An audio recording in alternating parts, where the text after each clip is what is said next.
En tout cas, c'est un verset biblique qu'il chante. Si Dieu est pour nous, qui est contre nous? C'est biblique 100%.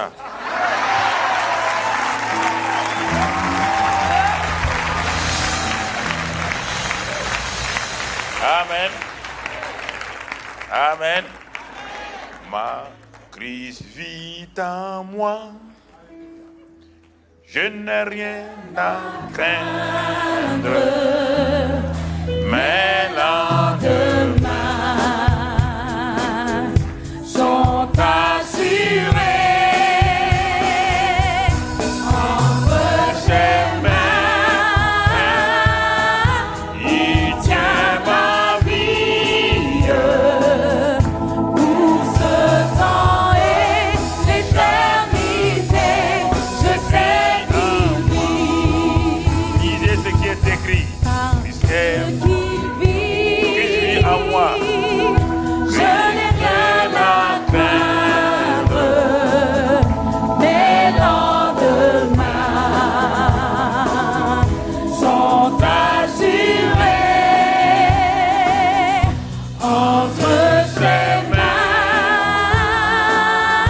Il tient ma vie dès maintenant et chaque jour. Je sais en moi, Christ vit en moi, Christ vit en moi.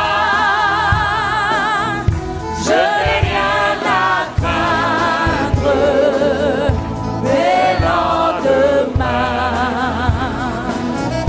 sont assurés entre ses mains. Il tient ma vie dès maintenant et chaque jour. Christ vit en moi. Christ vit en toi, dis à ton voisin. Christ vit en toi. Tu n'as rien à craindre. Tu n'as rien à craindre. Tes lendemains sont assurés.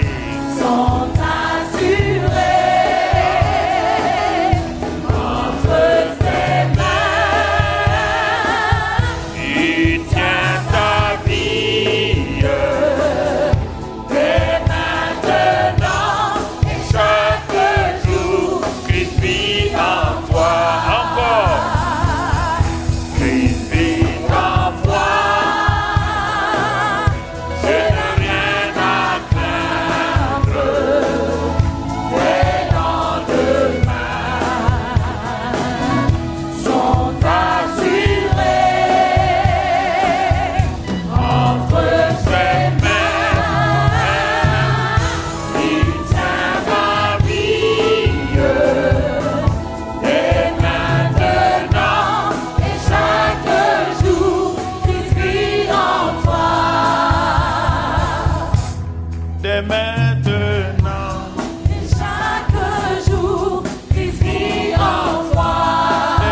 vit en toi. Alléluia.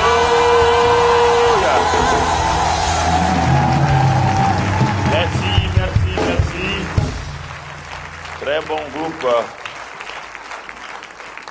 Voilà, nous rendons grâce au Père. Ta présence est effective en nous et au milieu de nous. Sans que nous le sentions, nous croyons simplement et nous avons l'assurance au nom de Jésus. Amen. Asseyez-vous dans sa présence. C'est moi qui joue le rôle de l'accueillant. Nous accueillons aujourd'hui le pasteur Yvan Kassanou.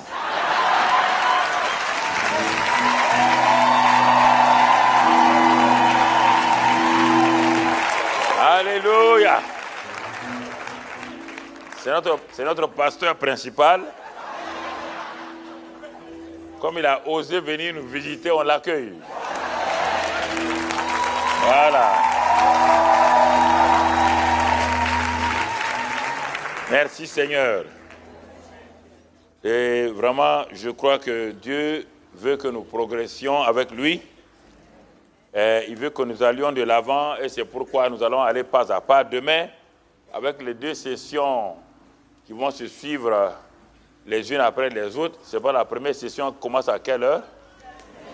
15 heures. Donc après ça, on aura un temps de...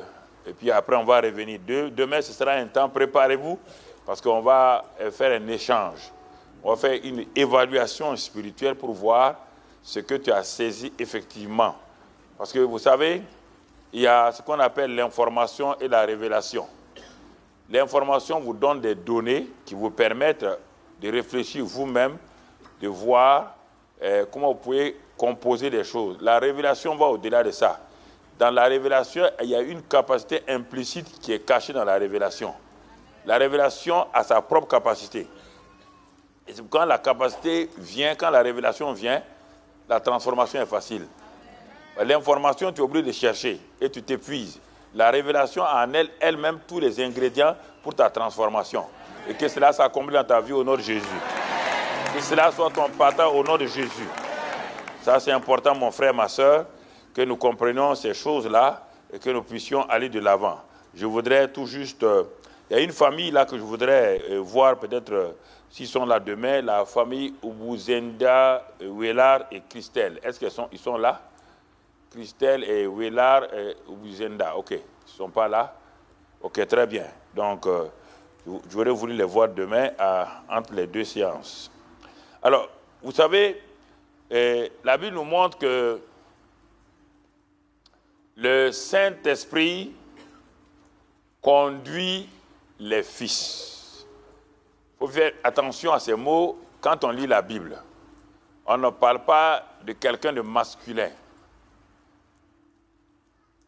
Le Saint-Esprit témoigne aux enfants, ceux qui sont nés de nouveau, qui sont enfants de Dieu. Ça, c'est Romains 8, verset 16. Ils témoignent à leur esprit qui sont enfants de Dieu. On voit les 2 mots esprit. Le mot esprit majuscule, c'est le Saint-Esprit, et le minuscule, c'est notre esprit. Dès le moment où notre esprit est régénéré, la première fonction du Saint-Esprit, c'est de me témoigner intérieurement, que je le sente ou pas, que je suis un enfant de Dieu. On l'a vu hier, parce qu'il dit qu'à tous ceux qui ont cru au nom de la parole lumière, à tous ceux qui l'ont reçu, Dieu leur a donné le pouvoir de devenir enfants de Dieu, lesquels ne sont nés ni de la chair ni de la volonté, mais de Dieu lui-même. Et c'est le Saint-Esprit qui produit cela. Important que nous comprenions. Alors, je suis enfant de Dieu, j'ai le témoignage intérieur. Et le témoignage intérieur est suivi de la joie du salut. J'ai la joie du salut. Mais le problème qui se pose, cette joie du salut-là va commencer tout doucement, au bout de quelques mois, à s'éteindre. Il y a un relais maintenant. Le Saint-Esprit a témoigné à mon esprit que je suis enfant de Dieu. Mais il ne veut pas s'arrêter là. Il veut me conduire sans que je ne sente obligatoirement la joie, la paix tout le temps. Et dans cette deuxième étape-là, pourquoi il veut me conduire? Il veut me conduire parce que le Saint-Esprit veut des fils de Dieu, des ouyos, des gens qui ont une maturité, qui ont un caractère et qui ont la confiance du Père pour leur confier la tâche qu'il a préparée d'avance pour eux, pour qu'ils les accomplissent. Donc le Père veut des fils, et n'oubliez pas aussi, la création entière veut aussi des... La création entière ne veut pas des enfants, elle veut quoi? Ah, donc vous avez deux personnes qui veulent des fils. Il y a Dieu lui-même qui veut des fils, et la création qui nous entoure là veut des fils, ne veut pas des enfants, ne veut pas des chrétiens. La création est fatiguée des chrétiens. La création veut des fils matures. Et pendant 30 ans, la Bible dit que Jésus-Christ, il faut bien comprendre, Jésus-Christ a été conçu par le Saint-Esprit, il est né enfant de Dieu. On ne l'a jamais appelé fils. Il est né enfant de Dieu. Ça, dans Luc 1. Si vous continuez dans Luc 2, vous allez trouver que cet enfant-là, il grandissait. 42, ensuite, Luc 2, 52, à 12 ans maintenant, à Jérusalem, on dit qu'il croissait en stature devant Dieu et devant les hommes. On parle de l'enfant Jésus. Ça, c'est le technon Jésus. Mais Dieu ne peut pas confier, bien que l'enfant Jésus ait dit à Marie et à Joseph, il faut que je m'occupe des affaires de mon père. C'est lui qui l'a dit. Mais le père ne lui a pas confié ses affaires. Il a fallu 18 ans plus tard que le père dise devant Jean-Baptiste et tous ceux qui étaient là, tu es mon fils, mon ouios, en qui maintenant j'ai mis. Le français est très faible, il dit toute mon affection. Ce n'est pas vrai. Puisqu'on dit que Jésus, Dieu était en lui. Donc Dieu vient par le Saint-Esprit qui est descendu là, Dieu venait de transférer la plénitude de la divinité dans un être humain pour la première fois. Pour la première fois depuis Adam, un homme va contenir Dieu dans son esprit, pour la première fois. Et en ce moment-là, Dieu ne l'appelle plus enfant, Dieu l'appelle fils, ouios. Ça n'a rien à voir avec le genre. On ne parle pas de masculin. On parle de la maturité. Regarde son caractère depuis ce temps-là. Satan est venu pour le tenter. Il a dit qu'il était tenté en toutes choses. Il n'a jamais failli. Il a été tenté, non pas en tant qu'enfant, il a été tenté en tant que fils. Parce que les enfants, les petits-enfants sont préoccupés par leurs problèmes. C'est pourquoi dans 1 Jean, quand Jean a compris cela, il a divisé le monde chrétien en 3 groupes. Les petits-enfants, les jeunes gens et les pères. Et même là, quand nous citons 1 Jean 4,4, il ne parle pas des pères là-bas. Il dit, petits-enfants, ne criez point, n'ayez pas peur. Vos péchés sont pardonnés.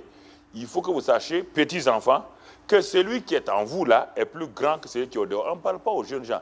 Les jeunes gens sont des vainqueurs. On dit, jeunes gens, vous avez vaincu le malin.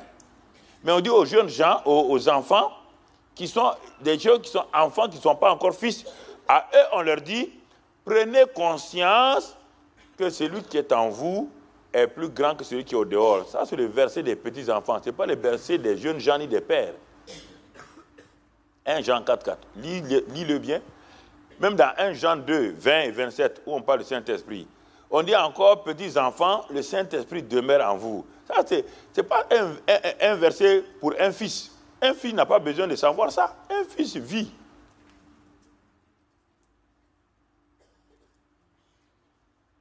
« 1 Jean 2, 20, 1 Jean 4, 4, on ne parle pas de fils, on parle de petits-enfants. Tout le temps, le mot petits-enfants. Lisez bien. Quand vous lisez ça, enroulez ça, tournez ça très bien. Sinon, vous allez faire des erreurs.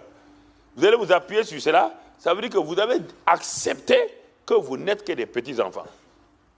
Vous-même, vous venez de vous condamner que vous êtes des petits-enfants. C'est pourquoi le Père ne peut pas vous confier quelque chose. Les choses qu'il a préparées, étant donné que vous êtes sa création, Éphésiens 2, 8, Éphésiens 2, 10, les choses qu'il a préparées pour vous les donner, il ne peut pas vous les donner. Pourquoi? Parce que vous n'êtes pas capable. Comme Galate l'a dit, vous êtes un héritier incapable de gérer les affaires du Père parce que vous n'êtes pas un fils, vous êtes qu'un petit enfant. On ne confie pas les affaires du royaume à un petit enfant. On les confie à un homme de caractère, un homme qui sait gérer, un homme qui sait conduire les choses. Bien que le royaume soit une réalité, le royaume, ce n'est pas un élément géographique. Non. Le royaume est contenu dans le Saint-Esprit. La Bible dit, si c'est par le doigt de Dieu que je chasse les démons, ça c'est dans Luc, dans l'autre passage, il dit, si c'est par le Saint-Esprit que je chasse les démons, le royaume est venu. Le royaume est venu par qui? Par le Saint-Esprit. Donc le royaume est plus petit que le Saint-Esprit. Le royaume est dans le Saint-Esprit. C'est le Saint-Esprit qui manifeste le royaume. C'est pourquoi on dit le royaume, Romains 14, 17, le royaume c'est la justice, la paix et la joie par qui? Par le Saint-Esprit. Par le Saint-Esprit. Alors, si je ne comprends pas ces choses, je mélange les choses qui sont pour les petits-enfants, les choses qui sont pour les fils et les choses qui sont pour les pères. Mais quand on arrive au père dans 1 Jean 2 là, on dit, les pères, on ne leur demande pas de savoir si le Saint-Esprit est en eux, on ne leur demande pas que le Saint-Esprit demeure en eux, on ne leur dit pas que le Saint-Esprit, celui qui est en eux est plus grand. Les pères sont des plus que vainqueurs. Et ils opèrent déjà dans la victoire. Et ils ne cherchent pas la victoire. Ça, c'est la maturité définitive. Ils opèrent dans la victoire. Ils ne s'inquiètent pas si ça va, si ça ne va pas. Ils ne s'inquiètent pas de leur environnement. Ils savent que Jésus leur a déjà dit, il y aura des tribulations, il y aura toutes sortes d'attaques contre eux, mais ne vous troublez pas, j'ai vaincu et vous êtes plus que vainqueurs. C'est pourquoi étudier la Bible et au moment où vous l'ouvrez, vous demandez au Saint-Esprit de vous enseigner, c'est la prière qu'il faut tout le temps faire. Jésus vous a dit, quand il viendra, il vous enseignera. Et il vous rappellera ce que j'ai dit. Il témoignera de moi. Le premier témoin de Jésus, c'est le Saint-Esprit. Et vous témoignerez. Il convaincra le monde. Il vous conduit dans la... Donc, chaque fois que vous ouvrez la Bible, s'il vous plaît, demandez au Saint-Esprit, ce livre-là, intellectuellement, je peux le comprendre, mais je n'ai pas la révélation. Je ne veux pas des informations seulement. Je veux des informations et des révélations. Et puisque vous honorez le Saint-Esprit en lui demandant de vous conduire, il va vous le faire. C'est comme Philippe et l'Éthiopien.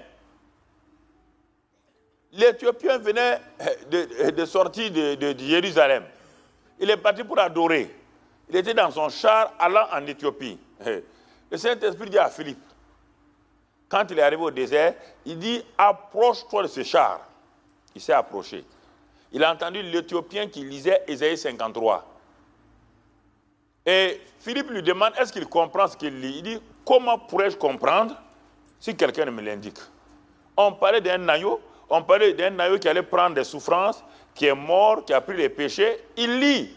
Intellectuellement, il comprend les verbes, mais il ne sait pas de qui il s'agit. Donc, Philippe a joué le rôle du Saint-Esprit en tant qu'un être humain pour enseigner. Mais quand il a fini de passer de l'information à la révélation, regardez la réaction de l'Éthiopien. Il est passé de l'information à la révélation. Automatiquement, ils arrivent, il y a tout juste un étang d'eau là. L'Éthiopien dit à Philippe, voici de l'eau, qu'est-ce qui m'empêche de te baptiser? Regardez, on n'a pas besoin. Dès que vous passez de l'information à la révélation, à l'intérieur, le Saint-Esprit vous amène à poser des actes bien précis. Puisque c'est un enseignant, il est là en vous, il vous convainc, il vous dit maintenant, le temps est venu. Donc c'est pourquoi le thème que le pasteur a choisi cette année pour vous conduire, il faut aller pas à pas, il faut aller, c'est un thème de révélation. Mais il n'y a pas de révélation si vous n'avez pas l'information. Si vous refusez la Bible, le logos information, vous n'aurez pas la révélation. Même Jésus, quand il dit « mes paroles sont esprit et vie », il les tire de quoi? Du logos d'abord. Il cite les passages bibliques devant les pharisiens qui connaissaient ça. Les scribes connaissaient tous les versets que Jésus citait, mais ils ne l'ont jamais compris. Mais Jésus dit « moi, mes paroles sont esprit et vie ». C'est pourquoi la foule était étonnée. Il dit, mais il n'enseigne pas comme nos scribes. Mais il fait toutes choses à merveille. Son enseignement bouleverse les gens. Pourquoi? Il avait les mêmes versets que les scribes et les pharisiens. Il disait les mêmes vérités. Il n'y a pas deux vérités. Jésus n'a pas dit autre chose. Mais quand lui parlait, quelque chose se passait. Il y a comme une fleur qui s'ouvrait devant eux. Alors que les pharisiens, là, la fleur était fermée encore. Mais quand Jésus parlait, la fleur s'ouvrait et la révélation venait. Jamais on n'a entendu une telle pareille. On a envoyé des gens pour aller arrêter, des gardes, pour aller arrêter Jésus. Quand ils sont arrivés en colère, ils se sont arrêtés pour écouter. Ils ont baissé la garde, ils ont mis les épées dans les fourreaux. Ils ont dit garde à vous, puis ils ont fait demi-tour. On dit, ouais, Jésus, il dit, jamais un homme n'a parlé comme ça. Il ne faut pas nous fatiguer. Jamais un homme n'a parlé comme ça. Laissez-nous tranquilles. On dit, mais vous êtes des ignares. Il dit, non, non, on n'est pas ignares. Ce qu'il a dit là, c'est ce que vous devez nous dire. L'information est bien, mais la révélation est mieux. Puisqu'il dit là, la révélation de tes paroles est claire. Elle donne l'intelligence au simple. 119, 130. Psaume 119, verset 130. Alors, quand vous commencez à lire la Bible, demandez au Saint-Esprit de vous révéler. C'est pourquoi parfois, dans ma chambre, je crie tout seul. Quand la révélation vient, c'est comme un choc.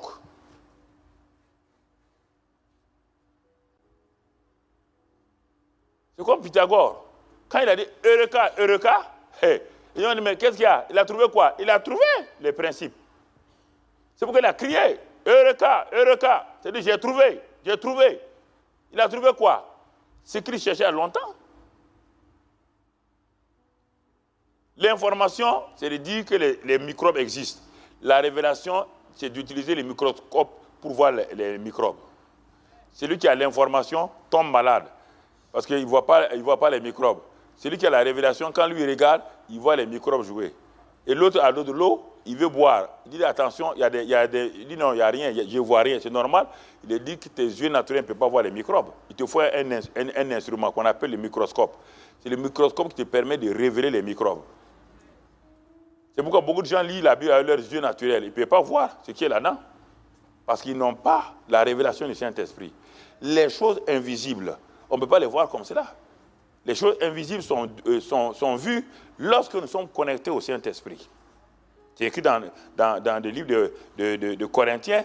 Et je peux vous le donner, ce n'est pas dans mon message ce matin, mais je vous donne, et ce soir-là, je vous donne cela pour vous aider à comprendre effectivement ce que Dieu veut que nous puissions comprendre.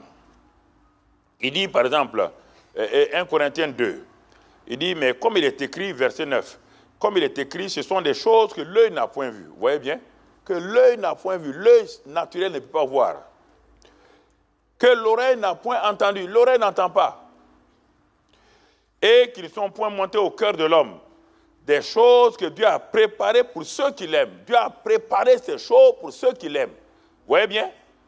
Ah oui, mais je suis chrétien. Non, non, non. Dieu dit, est-ce que tu m'aimes? J'ai préparé des choses pour toi. Qui? Toi qui m'aimes. Si tu m'aimes. Et maintenant, il dit, Dieu nous les a révélées.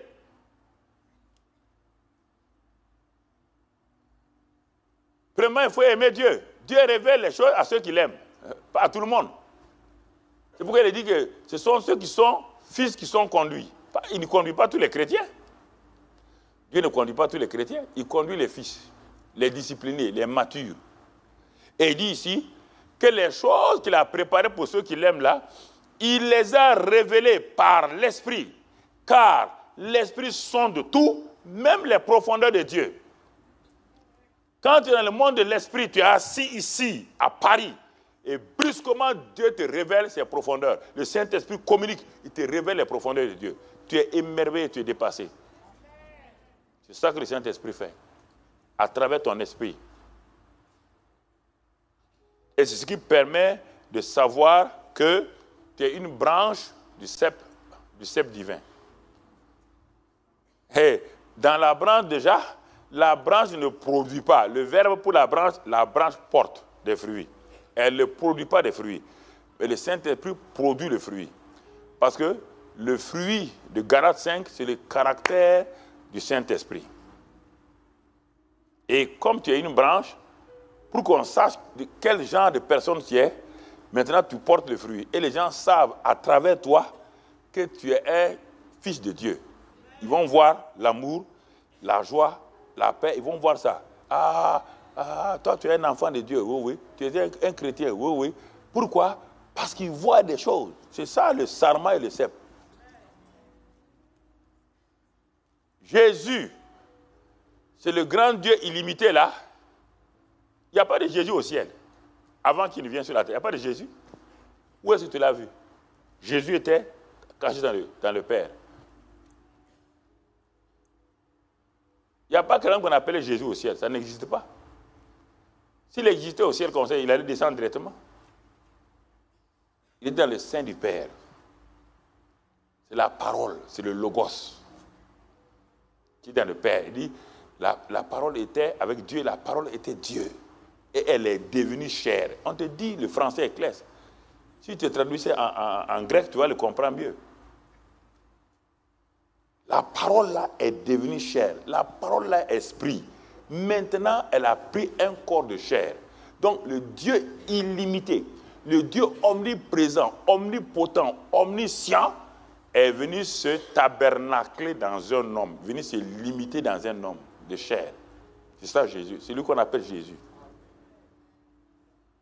C'est pourquoi il a été obligé d'aller de lieu en lieu pour faire du bien.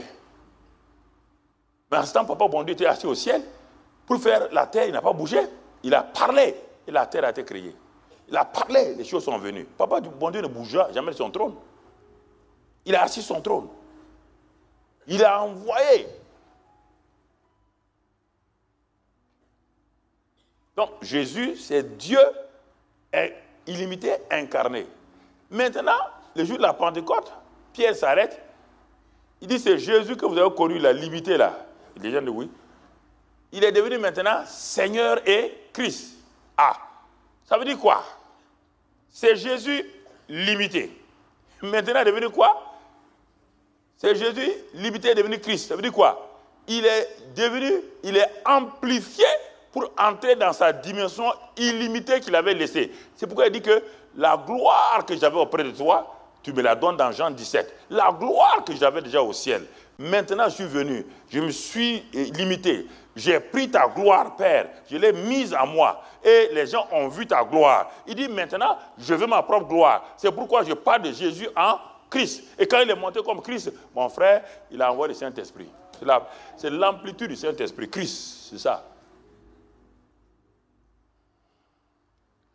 Si tu ne comprends pas ça, tu vas te baser sur les dons spirituels. Les dons spirituels, ce n'est pas le Saint-Esprit. Tu peux avoir beaucoup de dons spirituels. C'est ça qui a trompé beaucoup de soi-grandisants hommes de Dieu. Ils ont eu des dons spirituels, mais une fin catastrophique.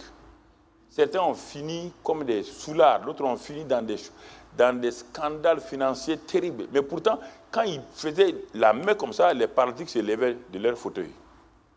J'ai des cassettes avec moi. Les A.A.L., les Jacques Koué, quand ils faisaient comme ça, les paralytiques sortaient. Ils sont morts, bizarrement. Moi, c'est ça qui m'a fracassé. Hein. Ça m'a fracassé. Il dit, ah bon, on peut mourir comme ça, là, bizarrement? Il dit, oui. Avec tous ces dons-là, oui. Il n'y a pas de caractère.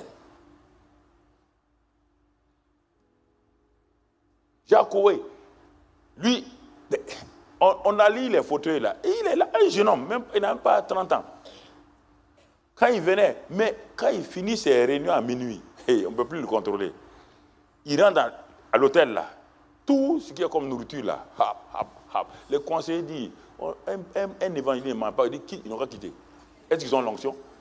Et puis il prend l'argent. On dit, non, fais attention, et puis il parle mal aux gens. Dieu a prévenu un jour, connaître again, que le petit là va mourir jeune. Il ne respecte personne. Il n'a pas de caractère. Il est mort jeune comme ça. Il est mort jeune. Donc la maturité est très importante. N'oubliez pas que les dons spirituels nous accompagnent. Ça nous accompagne. On n'a pas besoin que ça nous accompagne. Mais la maturité, ça ne nous accompagne pas. On grandit là-dedans. On grandit là-dedans. Ça forme ton caractère. C'est différent. Ça forme ton caractère. Et quand il y a ça, de quelle manière ces choses-là vont se faire? Alors, bien-aimés frères et sœurs, c'est pourquoi dans la Bible, dans l'Ancien Testament même, on disait qu'il y avait la différence entre Moïse et le peuple. Moïse, lui, il suivait les voies de Dieu. Mais le peuple voulait les œuvres de Dieu. C'est pourquoi ils n'ont pas pu rentrer en Canaan. Ils ont empêché Moïse de rentrer. Moïse connaissait les voies de Dieu. On n'a pas dit V-O-I-X, hein, V-O-I-E. C'est-à-dire les voies, comment Dieu opère, comment Dieu parle, comment Dieu conduit les gens. C'est pourquoi Moïse ne bougeait pas tant que Dieu ne bougeait pas. Mais le peuple voulait les œuvres de Dieu. Quand il se lève, il dit, bon, on veut du pain aujourd'hui. Si tu ne donnes pas du pain, tu es cadavre. Nous, on retourne en Égypte. Et Moïse était obligé de courir vite, aller chez Dieu. Dieu dit, bon, laisse-les. Je vais faire pleuvoir le pain. Il connaissait les œuvres de Dieu, il ne connaissait pas Dieu. Moïse connaissait les voies de Dieu, c'est différent. Dans le Nouveau Testament, c'est la même chose.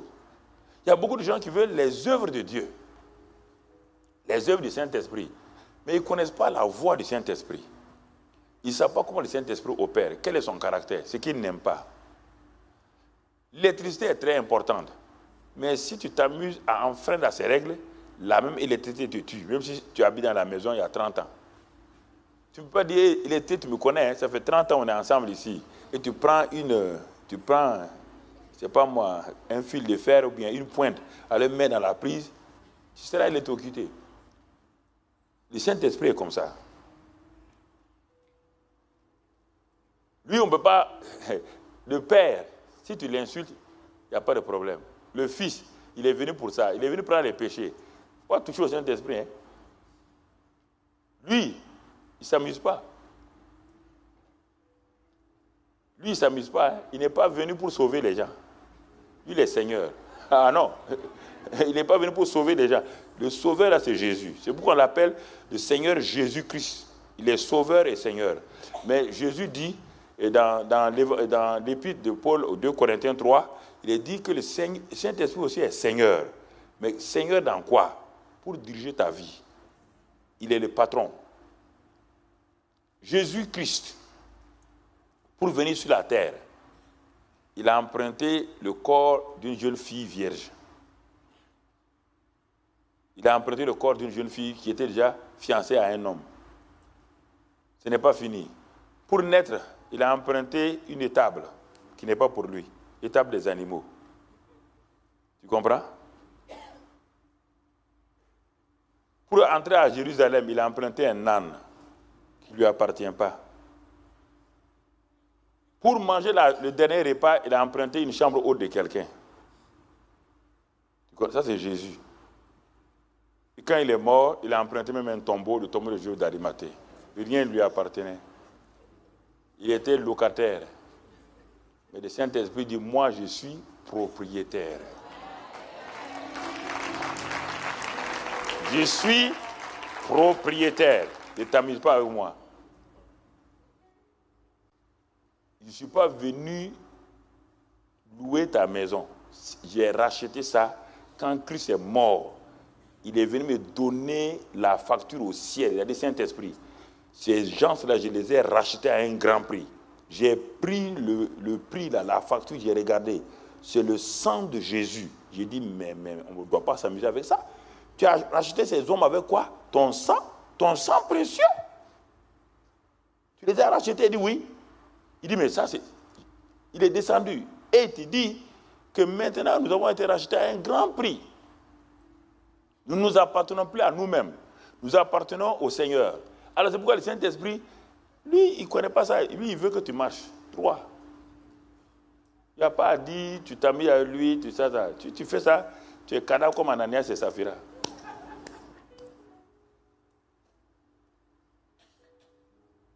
Les gars, 2 personnes en plein réveil,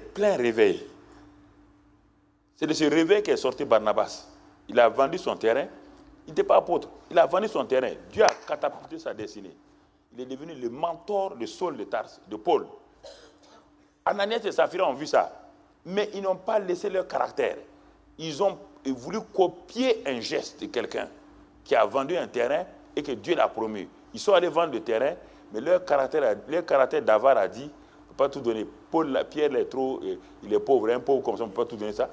Tu t'imagines 20 millions à Pierre, il est trop pauvre. On va lui donner quand même peut-être 5 millions. Il est venu avec ça, il pose ça au pied de Pierre. Quand Pierre a vu qu'il tremblait, le Saint-Esprit ne tremble pas. Hein. Il dit, ce gars-là, c'est fini pour lui. Brusquement, ses yeux s'ouvrent. Il voit Ananias et Saphira dans leur maison, assis dans leur maison, en train de parler, avec la somme dans leurs mains, en train de parler. On ne peut pas donner ça à Pierre. Il dit, ah, vous avez menti au Saint-Esprit, pas à moi. On ne ment pas au Saint-Esprit. Le Saint-Esprit est venu pour notre caractère. Prenez ces choses-là au sérieux. Je sais. En 1996, quand l'onction est venue sur moi, je vous ai dit ça plusieurs fois. Et quand j'utilisais les mouchoirs, pour moi c'était... Ça c'est... Seigneur, maintenant je suis devenu quelqu'un. Hein? Comment? Quand je dis aux gens, venez là, approchez-vous, ils viennent à 3 mètres, il dit maintenant, halte, au nom de Jésus, ils s'arrêtent, ils sont comme paralysés, personne ne peut bouger. Et puis ils tombent, pap. Il dit power. Et je prends le mouchoir, je fais comme ça, Il dit bon, vous, levez-vous. Quand je fais comme ça, le mouchoir, je jette de la chair. Le pain qui vole là, les gens s'en vont tous à terre. Il dit power. Le Saint-Esprit va me donner une fessée comme jamais. Un jour, j'étais à l'angle de... Je prêchais un soir, j'étais à l'angle de la chair, de l'estrade.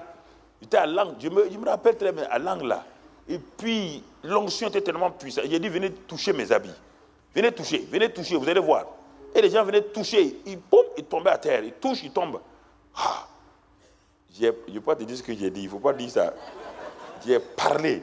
Et quand j'ai parlé, je savais que je venais de toucher, d'offenser le Saint-Esprit. Tout de suite, je savais ça, que quelque chose m'attendait. Même pas une semaine. Je me lève le matin courbé en veille. Pleurez-y. 3 litres d'eau dans mon poumon. Pleurez-y. Les docteurs ont tout fait. 3 professeurs plus un docteur français, ils m'ont pris en charge. Ils ont dit, ils ne comprennent pas ce que vous avez. C'est comme la tuberculose, c'est comme le cancer. On a tout fait, cortisone, corticoïdes, tous les cortis. Ils ont enlevé l'eau, ils ont mis tout. Une semaine plus tard, c'est rempli. Dieu m'a dit, couche-toi. On va se parler. Il dit, vous les hommes de Dieu, quand vous êtes sur vos 2 pieds et que l'onction est sur vous, vous regardez tout le temps devant vous, jamais vous ne levez les yeux vers le ciel. Maintenant, tu es couché, tu regardes vers où? Il dit, mais vers le ciel. Il dit, ok. Très bien. Maintenant, on va se parler. Et puis, il laissait quand tout le monde partait, hein, ma femme au travail, les enfants, quand j'étais seul à la maison, c'est là-bas qu'il me parle. Il dit, prends ta Bible. Il m'a lavé comme on lave quelqu'un. Lavé très bien, lavé, brossé, tout. 6 mois. Et puis j'ai dit à Dieu, mais quand même toi aussi, il ne faut pas faire comme ça, c'est la honte là. Moi j'ai prié pour des gens, ils sont guéris, des aveugles, tout ça, ils voient. Et moi je suis là 6 mois couché. On va dire que j'ai trop péché. Il dit, tu n'as qu'à pécher, tu restes ici. Donc c'est ça qui t'intéresse. Que tu es malade, ce que les gens vont dire là. C'est ça ce que les gens vont dire là. Il dit, tu restes ici couché. Ils ont tout fait. À la fin, le médecin français m'a dit, il dit, mais je ne sais pas, on ne sait pas quel est le métier de votre mari. Hein. On n'a jamais vu ça. On m'a emmené à l'hôpital militaire. Il y a un adjudant-chef qui fait de la radio. Chaque fois qu'il fait de la radio là, il remet la tête. On enlève l'eau, quand on revient faire, c'est rempli. Les militaires ont une manière de saluer les gens. Ils disent quoi? Bon quoi là, dans leur langage. Et ils me disent ça. Un jour, j'ai dit à Dieu, il dit, bon, tu as pu sécher la mer Rouge qui a des millions de mètres cubes d'eau. Ce n'est pas 4 litres qui est un problème. Il faut d'abord que je règle ma vie avec toi. Dieu a commencé à mettre de l'ordre dans ma vie. Il a dit, appelle tous tes anciens, les anciens qui sont avec toi. On n'était pas très nombreux à l'époque. J'ai appelé les 4 anciens, les pasteurs là. Ils sont venus dans mon salon, ils se sont assis. Et Dieu m'a dit de vous demander pardon. Parce que ma manière de faire, de vous gérer n'a pas été correcte. J'ai demandé pardon à chacun. Et ils m'ont pardonné. Il dit, bon, vous partez. Il a dit, bon, prends ta femme, tes enfants. Tu es un petit dictateur ici. Assois-toi, couche-toi dans le lit. Ils vont t'entourer. Chacun va dire ce qu'il pense de toi. Je ne t'encourage pas à faire ça. Tu vas entendre des choses que ton dernier fils va te dire, tu as envie de disparaître.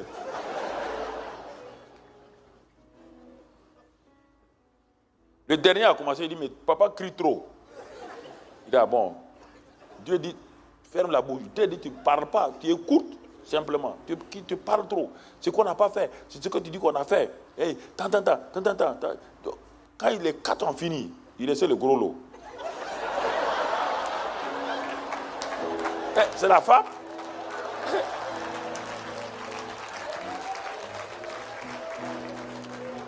Quand elle m'a regardé, elle a dit non, bon vraiment, j'ai pitié de toi. Vaut mieux qu'on arrête. D'abord, je lui ai dit, est-ce que tu as quelque chose à dire?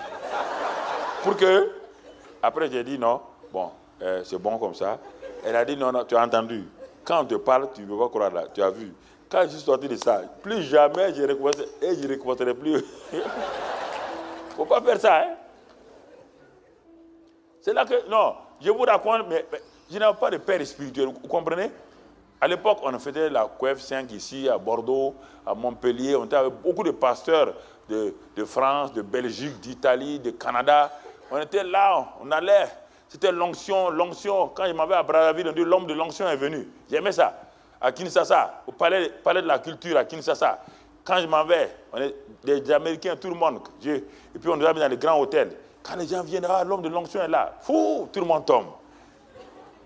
C'est là que Dieu m'a dit, tu seras appelé évangéliste. Je veux que tu enseignes mon peuple dans la francophonie. Il dit, aïe, Seigneur, l'enseignement, ce n'est pas fort. Mais donc, je ne dois plus balancer les mains. Il dit, non, il dit, l'enseignement, ça transforme les gens. Mais je dis, on ne voit pas, ce n'est pas spectaculaire, tu vois.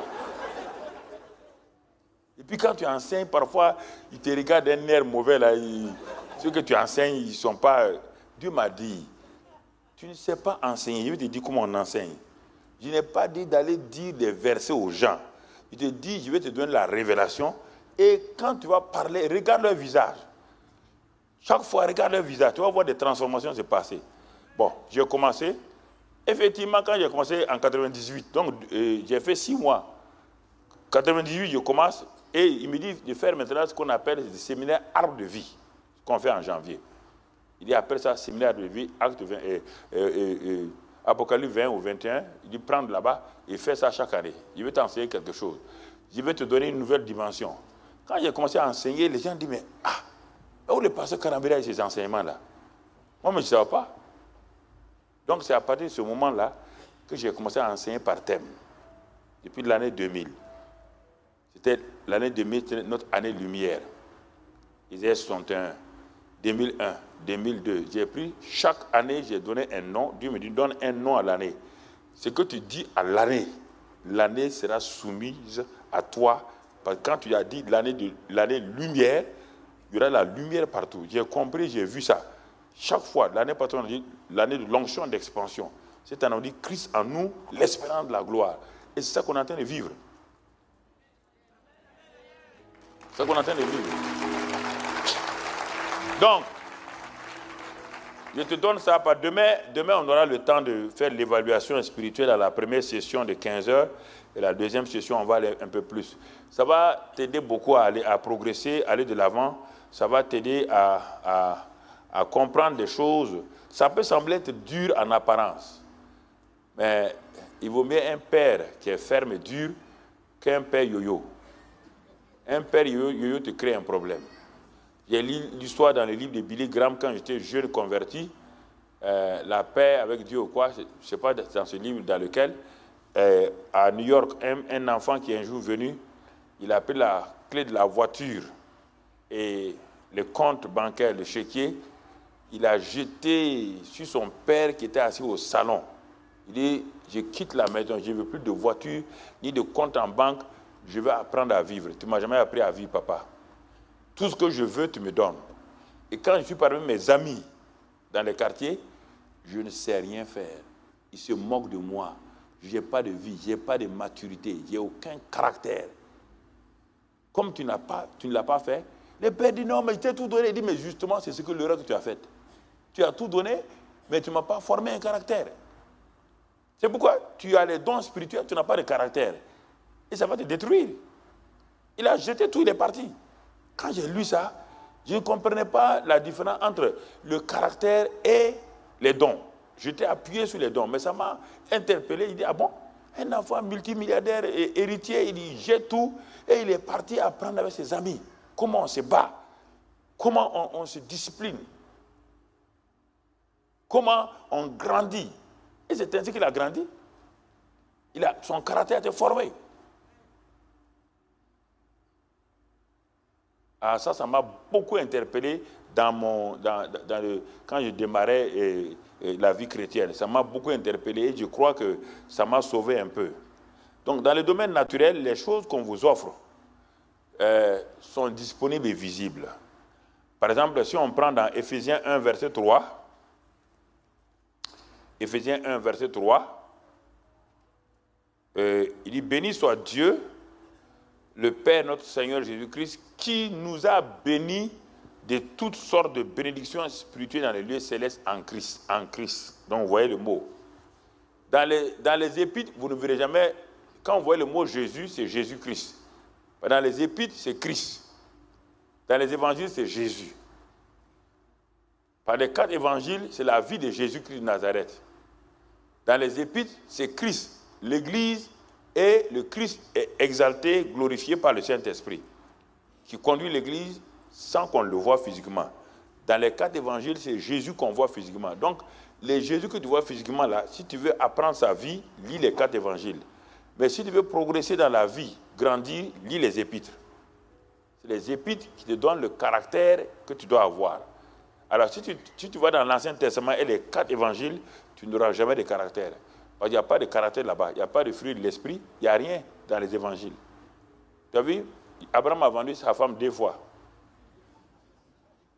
Si tu vends ta femme aujourd'hui une demi-fois, tu as un problème déjà. Il y a plein de choses comme dans l'Ancien Testament.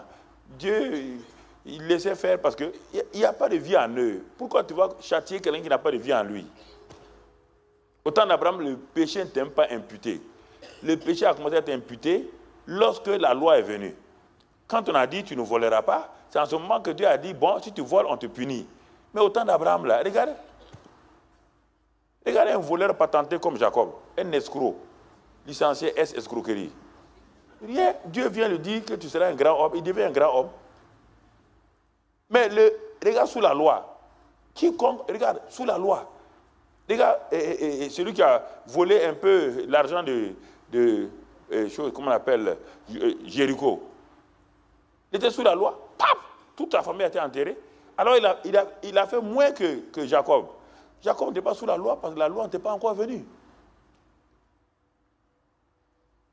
La loi n'était pas encore venue. Dans l'Ancien Testament, il y a 2. Il y a Abraham et les patriarches aucun n'était sous la loi. Et la loi est venue avec Moïse, le médiateur. Et puis ensuite, Jésus, le dernier prophète, Jean-Baptiste est venu. Il a fini. Et Jésus a accompli toute sa vie sous la loi. Il a accompli toute la loi. Il a commencé la grâce. Alors, si tu veux aller sous la loi, tu as des problèmes. On prend des éléments de la loi et on part les enrichir avec la grâce. Et maintenant, tu permets à l'Église ou à toi-même de vivre. Ne prends pas seulement la loi, parce que tu ne voleras pas là. On ne dit pas comment tu ne dois pas voler. Mais sous la grâce, la loi elle est toujours là. Mais Christ l'a accompli. Et par le Saint-Esprit, il a inscrit ça dans ton cœur.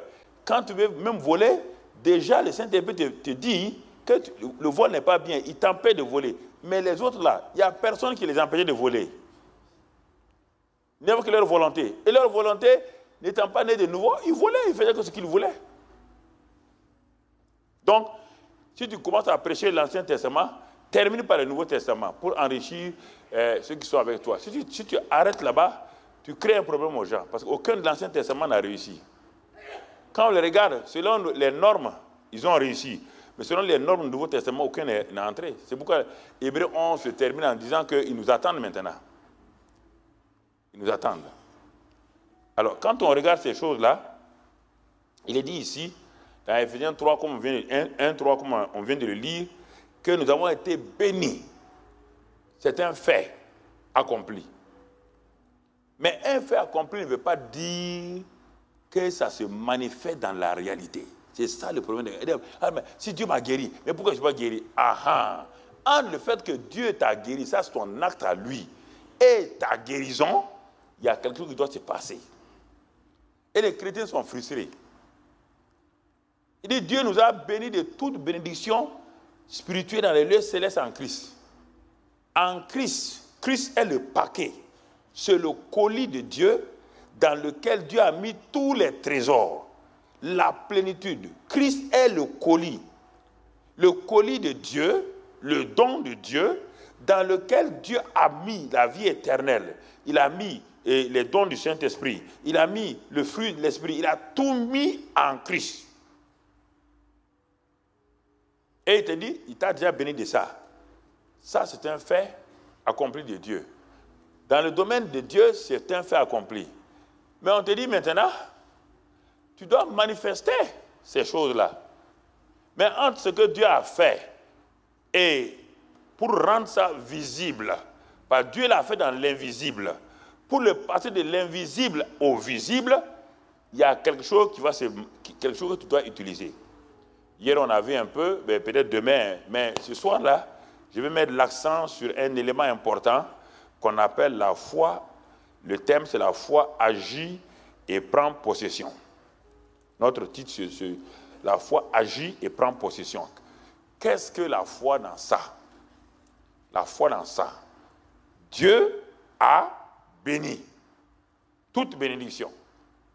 Et il me dit qu'il m'a béni. Et moi, je suis arrêté là. Je ne vois aucune manifestation de cette bénédiction-là.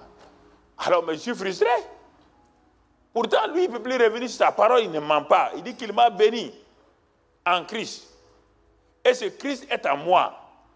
Mais maintenant, il faut savoir activer par la prière en langue régulièrement ce don qui est en toi.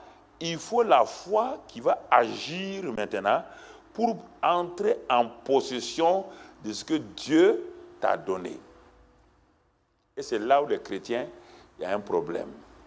Comment passer les choses que Dieu nous a données dans notre vie personnelle? Voici tout le problème. Et c'est là qu'il faut bien écouter ce que Dieu fait, comment il agit. Sinon, tu vas te frustrer en permanence. À la fin, tu vas dire que ce n'est pas vrai, ça ne marche pas. Pourtant, ça marche. Si ça ne marchait pas il y a 42 ans, 73 aujourd'hui, 2015, ça fait 42 ans, depuis longtemps, je serais parti. J'aurais abandonné la vie chrétienne. Si ça ne marchait pas. Donc, c'est pourquoi il est important que tu comprennes. Le Christ qui est en nous, par le Saint-Esprit, contient tout. Dieu ne fait rien en dehors de Christ. Comme quand Jésus était sur la terre, il n'y avait pas le Saint-Esprit quelque part sur la terre en dehors de Jésus. Jésus était la seule personne en qui se trouvait le royaume et c'était le Saint-Esprit. Il n'y a pas le Saint-Esprit dans Jean-Baptiste comme personne. Il faut bien comprendre, quand on parle du Saint-Esprit, on parle de la personne du Saint-Esprit, pas les dons. Personne n'était né de nouveau. La tête de la nouvelle création s'appelle Jésus. C'est lui la tête de la nouvelle création. Et toute la plénitude de Dieu était en lui. Donc, pour voir Dieu, pour voir le Saint-Esprit agir, il fallait aller tout le temps à Jésus. Mais aujourd'hui, Dieu a démultiplié, entre guillemets, le Saint-Esprit pour que quiconque sur la terre se convertit à Christ, reçoit le Seigneur, a le Saint-Esprit. Maintenant, le Saint-Esprit est venu en toi avec tout ce que Christ, Dieu a fait en Christ. Tout le paquet de Christ est déjà en toi. La guérison, la bonne santé, tout. La prospérité. Mon frère, toutes ces choses-là se trouvent en toi. Alors, que doit-on faire avec tout cela? Le naturel et le spirituel. Il faut tout le temps que tu comprennes le naturel, qui est Dieu est l'auteur du naturel, il est l'auteur du spirituel. Dans le naturel, que fait-on avec un paquet que quelqu'un dit qu'il a payé le prix et dans ce paquet-là, il vous a donné tout. Il a tout mis là-dedans. Il dit, il vous a béni avec ce paquet-là. Il y a 3 choses que vous devez faire dans le naturel. Vous devez d'abord croire que cet homme-là, il est réel, il est vrai. Puisqu'il dit qu'il a, voici ce paquet-là, il a tout mis là-dedans et c'est pour vous. C'est en votre nom. Si vous voulez regarder son visage, vous ne croirez jamais. Vous devez vous appuyer sur ce qu'il vous a dit. On n'a jamais dit à un monsieur qu'il est faux type en regardant son visage. Quand on dit que vous êtes faux type, c'est par rapport à vos paroles toujours. Parce que vous dites, on ne le voit jamais dans la réalité. Ce n'est pas en regardant le comportement de quelqu'un. La première chose, pour que la foi marche, ce que Dieu a dit, ça semble être irréel pour ton cerveau. Où est Dieu? Je ne le vois pas. Comment peut-il me dire qu'il m'a béni de toutes les bénédictions en Christ? Et c'est là où les gens n'ont pas le temps à raisonner. La raison ne comprend pas ça. La raison trouve que c'est inutile, ça n'a pas de sens. Ça n'a pas de sens. Il faut avoir confiance en celui qui t'a parlé. 1. Quand tu as confiance, maintenant, qu'est-ce que tu vas faire? Tu vas aller vers la personne, tendre ta main pour prendre le cadeau. Et il t'a dit que dans ce paquet-là, c'est tout telle chose. Tout ce dont tu as besoin.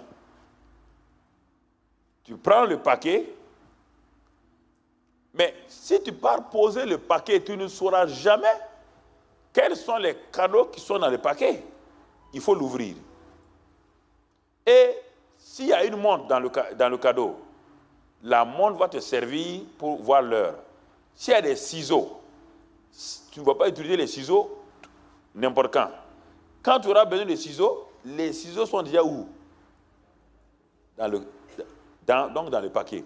Donc Dieu, quand on dit que Dieu nous a bénis de toutes choses, on n'a pas dit que comme Dieu m'a béni là, non. Il y a des choses qui ne te serviront pas aujourd'hui, peut-être dans 20 ans. Mais comme ça est déjà là et que tu as confiance en Dieu, dans 20 ans, quand la situation se passe, tu l'enlèves et tu l'utilises. Ne descendez pas Dieu au niveau des cadeaux d'anniversaire. Les choses que Dieu donne là, c'est des choses essentielles de la vie. Des choses essentielles de la vie. Alors, j'ai confiance en cet homme qui m'a dit que voici un cadeau qu'il a fait pour moi, il me bénit avec ce cadeau-là. Je vais vers lui, je tends ma main. La main est le moyen naturel par lequel je peux avoir accès au cadeau que l'autre m'a donné. C'est pourquoi la foi est une main spirituelle. Je ne prendrai pas un cadeau avec mes dents. Si le type ne donnera pas le cadeau. C'est avec ma main, ou les 2 mains, que je tends les mains pour recevoir le cadeau. Et quand je le reçois, je l'amène vers moi. Je l'amène. Je prends possession du cadeau. Le cadeau a changé de la main du propriétaire initial et je deviens le nouveau propriétaire du don dès le moment où il passe dans mes mains. Puisque la personne me dit maintenant, dès que tu l'as reçu, c'est pour toi. Donc, dans ça, il y a le caractère déjà. Il y a tout. Mais les gens se précipitent sur les choses qui n'ont pas beaucoup de... pas qui n'ont pas beaucoup de valeur. Parce que ce qui frappe les choses, c'est tout de suite les dons spirituels. Mais ils oublient qu'il y a le caractère de Christ. Quand on dit en Christ, là, il y a son caractère dans ces dons-là, dans ces bénédictions. Mais les gens se précipitent. Bon, si avec ça je peux devenir prospère, ils vont chercher la prospérité. À un moment donné, ils ont la prospérité, mais ils n'ont pas de caractère. L'argent devient un problème pour eux. Ça devient un problème pour eux. L'amour qui est là, non, ils cherchent autre chose. Et maintenant, la famille est dans des problèmes, ils n'ont pas l'amour. Ils auraient dû d'abord prendre les choses essentielles, le caractère, tout en utilisant les choses secondaires, entre guillemets, qu'on appelle les dons. C'est pourquoi Dieu dit, cherchez premièrement le royaume. Et dans le royaume, c'est quoi? C'est la joie, la paix, l'amour, la justice. C'est ça les choses essentielles. Et les autres choses vous accompagneront sans effort. Mais si tu renverses, tu auras des problèmes. On ne peut pas bâtir le caractère de quelqu'un avec des choses secondaires. Ce n'est pas les bijoux qui bâtissent le caractère de quelqu'un. Ce n'est pas des habits. Non. Mon caractère est intérieur. C'est l'homme intérieur. Donc, le don de Dieu contient les éléments utiles à mon homme intérieur et à mon homme extérieur. Mais si moi je commence, parce que c'est facile, vous savez, les choses de l'homme extérieur sont faciles. Un habit à porter, c'est facile. Mais un caractère à changer, c'est difficile. Ah, c'est pourquoi tout le monde se précipite sur les choses extérieures. Tout de suite là, j'habille, je mets ça, je mets une cravate. C'est bien, mais tu ne laisses pas grandir l'homme intérieur. Alors que la Bible dit que chaque jour, l'homme extérieur se détruit et l'homme intérieur se renouvelle. Il se renouvelle. Comment? Lorsque tu le laisses agir, l'homme intérieur grandit. Il grandit plus rapidement que tu ne le crois. Donc, c'est une chose et tu commences à les utiliser. C'est pourquoi, dans le paquet spirituel de Christ, il y a tout dedans. J'ai noté quelques éléments, il y a tout dedans. J'ai noté quelques éléments. Il y a le salut de l'âme. Il y a la guérison. Il y a la bonne santé. La guérison est différente de la bonne santé. La guérison, c'est quand tu es malade. La bonne santé, quand tu n'es pas malade. Tu entretiens la santé. C'est ça. Il n'y a pas un médecin de bonne santé. Il y a toujours un médecin pour la maladie. Donc, entretiens-toi, entretiens la bonne santé. C'est mieux que d'être malade et d'être guéri. C'est ça, mon ami. Ensuite, il y a la prospérité. Il y a la victoire, le succès. Il y a une heureuse vieillesse. Le psaume 103 a dit cela. Il dit, les bontés de Dieu, rassasié de longs jours, il satisfait du bienfait ta vieillesse et te rajeunit comme l'aigle. Dieu n'a jamais dit qu'on doit mourir par des maladies longues et tout. Jamais. Dieu n'a jamais prévu ça. Jamais. Vous laissez Satan vous inventer des choses. Chaque fois que ça arrive, ça nous arrive parce qu'on ne comprend pas. Dieu ne peut pas tuer. Il a dit qu'il a tué, il a frappé son fils pour les péchés, les maladies. Et en même temps, les maladies pour lesquelles il a frappé son fils, prendre ça, venir mettre sur toi. Il est insensé ou bien quoi? Toute maladie vient de mon comportement, de ma manière de faire et des choses que je ne comprends pas, de mon environnement. Ça ne vient pas de Dieu. J'entends des gens que Dieu corrige les gens à des maladies. Va prendre promène-toi, prends un cancer, va corriger ton enfant avec ça. Même toi qui es méchant là. Tu as déjà corrigé ton enfant avec un cancer? Alors comment le bon Dieu va corriger quelqu'un avec un cancer? Pourquoi vous mentez sur lui comme ça? Tu vas le trouver là-haut. Continue à mentir. Tu vas le trouver. Il va te dire, tous tes mensonges, il va les marquer. Dès que tu arrives, il dit, bon, viens t'asseoir. Tout ce que tu as menti sur moi, là, regarde d'abord. On va régler ça. Tu vas dire aux montagnes tomber sur moi, il dit, montagne dit, je ne te connais pas. Règle ton problème à ton créateur. Il y a des mensonges comme cela. Des mensonges. Quand vous entendez les gens, mais pourquoi Dieu m'a fait ça? Quel orgueil. Toi, même moi, tu ne peux rien faire à moi. Tu vas t'asseoir et dire à Dieu, pourquoi Dieu me fait ça? Hein? On dit, mais pourquoi Dieu a fait ça à telle fille-là? Des mensonges. Et tu écoutes ça. Ah, on ne comprend pas, hein, pourquoi Dieu a fait ça à cette sœur-là. Elle est fidèle. Ah bon? Donc Dieu est son ennemi d'un être humain. Et toi, tu acceptes ça, tu veux te consoler avec ça. C'est du mensonge. C'est du mensonge. Dieu va te faire quoi? Ouais. Le manque de compréhension font que les gens deviennent des victimes d'eux-mêmes. Pas de Dieu ni de Satan, d'eux-mêmes. Dieu va te faire quoi? Il va te faire quoi? Toi là, tu peux faire quoi à Dieu? Il va régler avec toi. Même le président de la République ne te connaît pas. Il y a des gens de la ville, là, si tu vois même, ils vont dire, oh, toi, tu n'es rien. Et Dieu, le grand Dieu, là, le créateur, là, qui est assis là-haut, là, qui est capable de tout, qui est capable de dire, ouf, viens là-haut, et en un clin d'œil, tu vas là-haut. C'est lui qui va te frapper à des choses. Dieu devient ton ennemi. Et toi, tu crois à ça. Réfléchissez vous-même. Alors, comment pouvez-vous croire à ça et qu'on vous dit, on va poser les mains pour être guéri, vous serez guéri? Comment? Puisque celui qui va guérir là, il guérit au nom de qui? Au nom de Jésus, qui est le Fils de Dieu. Tu dis à son père qu'il est méchant, le Fils va te guérir? Changeons de mentalité. Grandissons. Il faut mûrir. Parce que la Bible, l'Ancien Testament, est écrit en hébreu. Et comme pour traduire l'Ancien Testament en français, nous n'avons pas de formule permissive. Alors nous disons tout le temps l'action.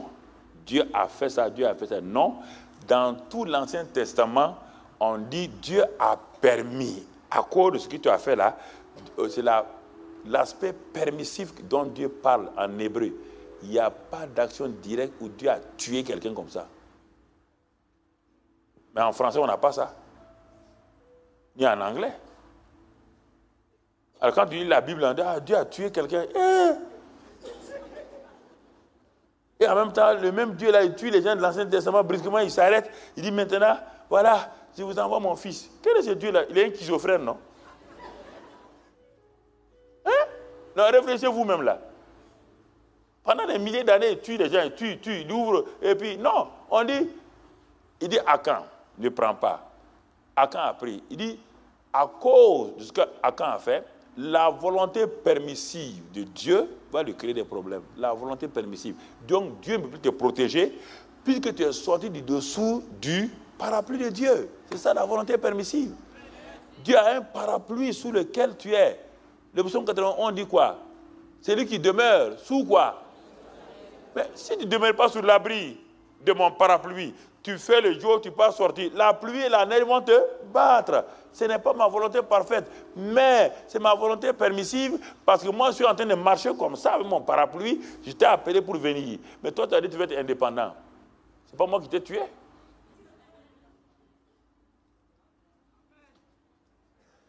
Vous asseyez, vous faites des prières qui ne marchent pas. Vous faites des prières qui ne marchent pas. Le manque de compréhension de la Bible crée des problèmes aux gens. Crée des problèmes aux gens. Donc, tu comprends? Il y a des choses comme cela que les gens ne réalisent pas, ils ne comprennent pas. Et bon, ils jugent. Parce qu'aujourd'hui, beaucoup de jeunes pasteurs, je ne sais pas où ils ont été formés. Quand ils se lèvent, Dieu va te corriger. Dieu va envoyer ça sur toi. Dieu va envoyer ça sur toi. La malédiction générationnelle, là. La malédiction générationnelle a commencé avec Adam. Quand Jésus a pris tous les péchés, le bras gauche de Jésus est parti jusqu'à Adam. Le péché d'Adam, oui ou non? Oui ou non? Le bras droit de Jésus est parti jusqu'au ciel. Il a pris le bras droit de son père, il a réconcilié l'homme adamique, les a réconciliés. Quelle malédiction générationnelle? Ton grand-père est plus vieux que Adam? Ton grand-père est plus vieux qu'Adam.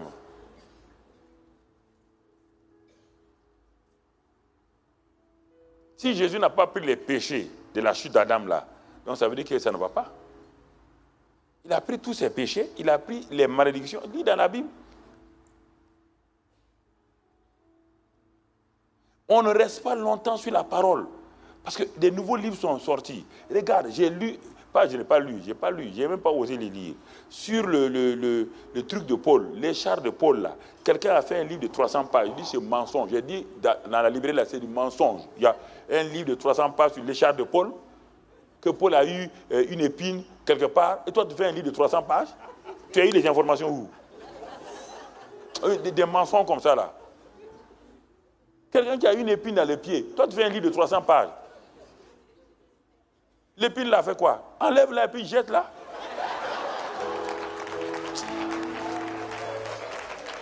Et les gens se précipitent. Ils disent, ah, j'ai les chars de Paul. Toi, tu as les chars de Paul. Tu as vu le troisième ciel? On dit quoi? Il dit que Dieu a permis, il dit encore permis à Satan pour que Paul ne se vante pas de ça. Il a bloqué. Mais il dit quoi? Lis des 2 Corinthiens, lis-le. Et Dieu lui a dit quoi? Ma grâce te suffit. Compte sur ma grâce. Laisse tomber. Tu as prié. Ma grâce te suffit. Continue avec ça. Avec ça, on fait un livre de 300 pages. On dit, ma soeur, qu'est-ce que tu as? C'est l'écharde. Quelle écharde? De Paul. Si c'est Paul qui a pris ça, tu t'appelles Paul? Mais non, les gens aiment se valoriser, quoi. L'homme aime se valoriser, se victimiser, parce que là, l'homme aime être victime pour accuser Dieu. Pour accuser Dieu. Dieu dit à la femme, soumettez-vous. Toi, tu as grandi ici en France. Toi, tu es une Africaine, bon teint. Tu as grandi en France ici. Tout le temps, tu es en train de mettre dans le doigt ton doigt dans l'œil de ton mari. Que tu es master D, j'ai master D. Si tu fais, ici, tu sais, on est à égalité, hein, on fait comme ça. Entre toi et l'homme là qui souffre, un homme, il est libre, il sort, il va. Toi, tu peux sortir, faire ce que tu veux. Tu tombes dans la dépression. Sois intelligente. N'écoute pas les gens sans foi, sans loi là, qui disent que la femme est libre de faire ce qu'elle veut. Mais tu ne vois pas ta faiblesse, tu ne vois pas, ce n'est pas négatif. Tu ne vois pas ton intériorité, tu ne vois pas comment tu es sensible. Ce grand sauvage, le soir, il couche avec 5 filles. Toi, tu peux sortir coucher avec 5 garçons. Déjà, tu as honte de toi-même. Il couche avec 5 filles, il vient coucher avec toi, 6e. Et puis, il est tranquille.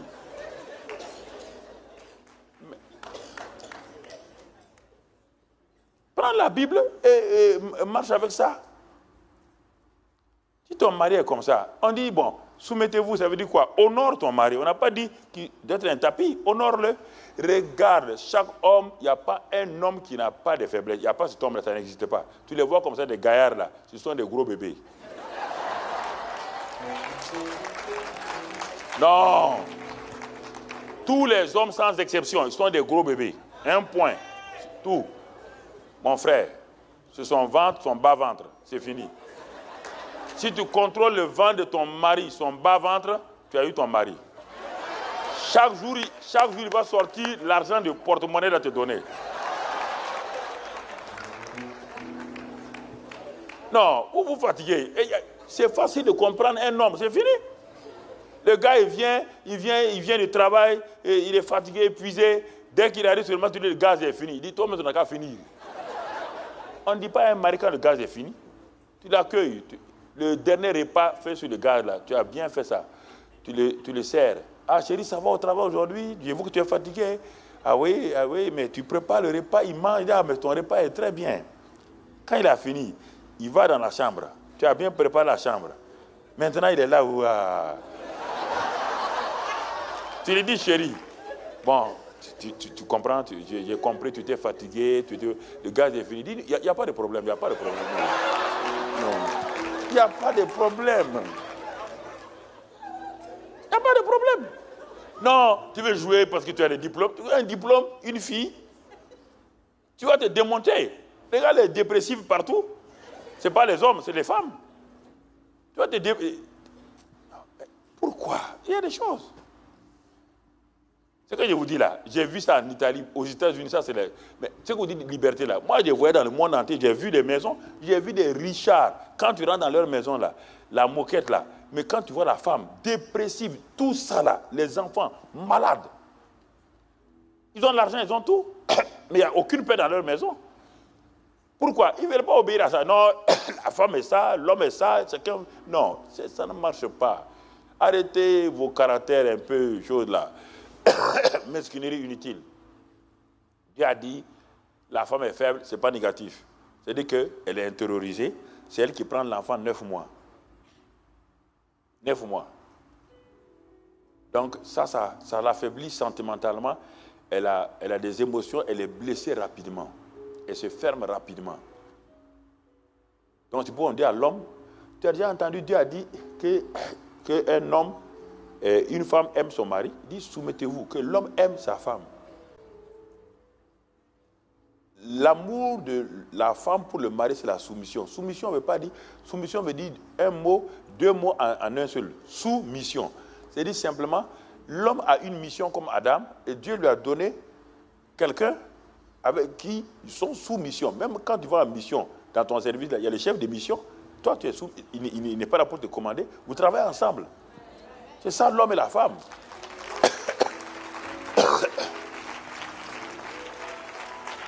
Donc vous savez, le caractère est très important. Sinon vous allez, vous écoutez des gens qui ont fait 15 ans, 15 hommes, des conseillers matrimoniaux. Il peut conseiller qui? Conseiller qui? Vous croyez qu'on peut conseiller le mariage dans la psychologie? Vous croyez à ça? La psychologie peut conduire quelqu'un dans le mariage? Vous êtes assis face à face. Il a un caractère. Toi, tu dis un mot, lui, il dit un mot. Si vous ne comprenez pas, asseyez-vous, discutez ensemble. Regardez. On dit l'amour excuse tout. L'amour croit tout. L'amour supporte tout. Si tu refuses ça dans ton caractère, mais tu auras des problèmes. Il y a des gens qui n'aiment pas les autres. Ils se détruisent. Un homme qui n'aime pas quelqu'un ne peut pas être heureux. Pour toi-même, pas pour quelqu'un d'autre. Je refuse de me détruire. Je refuse de haïr quelqu'un.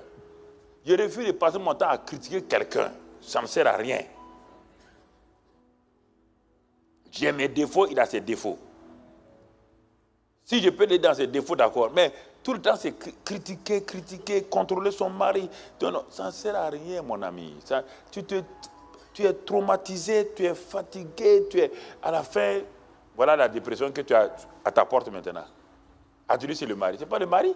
Un homme qui est intérieurement équilibré, on va l'agresser comment? Son homme intérieur est fort. On va l'agresser comment? L'amour est là. Le pardon est là. Qui va l'agresser? Comment? Comment on va l'agresser? Il refuse le rejet. C'est ça le caractère. Il refuse le rejet. Personne ne te blesse. Tu es déjà blessé. C'est pourquoi, si c'est faux, j'ai de l'alcool ici tout de suite. L'alcool, tu viens avec ta peau. Je mets l'alcool sur ta peau. S'il n'y a pas de plaie, il y a quoi? Tu sens quoi? Une fraîcheur. S'il y a une peau, tu fais quoi? Tu cries oui ou non? C'est moi qui ai mis la plaie sur toi? Hein? L'alcool a révélé quoi? Que tu as une plaie. Simplement.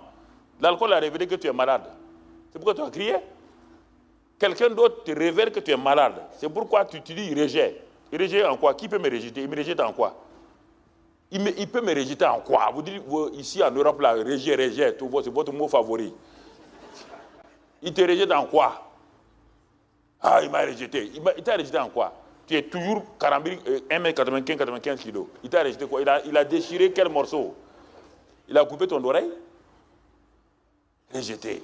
Des faux mots comme ça. Vous vous faites du mal. Ah, tu ne comprends pas. Je ne comprends pas. Moi, je ne comprends pas. Tu sais, ma mère m'a fait ça. Mais ta mère est où? Elle n'est pas là. Laisse-la, pardonne-la, et puis continue ta route. Il y a un problème dans ça. Non, vous me regardez comme... Moi, j'ai grandi dans une maison où mon père et ma mère étaient au village. Mon oncle m'a pris avec ma tante à Améré dans la grande ville. J'ai grandi là-bas. Ils avaient des enfants, c'est moi qui faisais tout. Sous la pluie, ils partaient chercher du lait pour leurs enfants. Ça ne m'a rien changé. Quand ils mouraient, ils m'ont dit, tu es le meilleur fils. J'ai tout construit pour eux. Rien. Je n'étais pas chrétien, mais ça ne m'a rien dit. Absolument rien. Rien. Rien dit. Vous asseyez, votre cerveau là travaille, c'est moi qu'on fait comme ça, personne n'est même ici, c'est toi-même qui es en train de faire contre toi. Et quelqu'un parle, il dit, mais regarde ce gars-là avec une tête carrée, tu te fâches. Et ta tête est carrée. Non, tu vois, ta tête est carrée. Elle est carrée. Hein? Qu'est-ce qui t'a fait te fâcher? C'est ta pensée. Ta propre pensée a dit que tu as une tête carrée. Donc, c'est pourquoi tu es fâché? Je n'ai pas de tête carrée. Le mari vient et dit, toi-même, une éléphante là. Il dit, merci, monsieur l'éléphant. C'est un éléphant qui marie quoi? Une éléphante. Est-ce qu'il va t'appeler éléphant demain?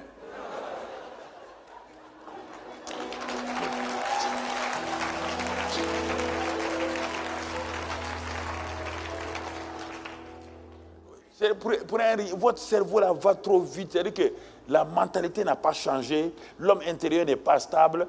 Vous venez d'une réunion comme ça, où vous êtes content, vous arrivez à la maison, tout a bouleversé. Et toute la nuit, c'est bagarre. On ne comprend pas.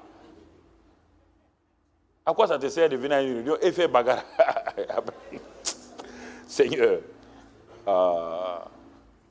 Parce que le Saint-Esprit est venu en vous pour vous aider. Il sait bien.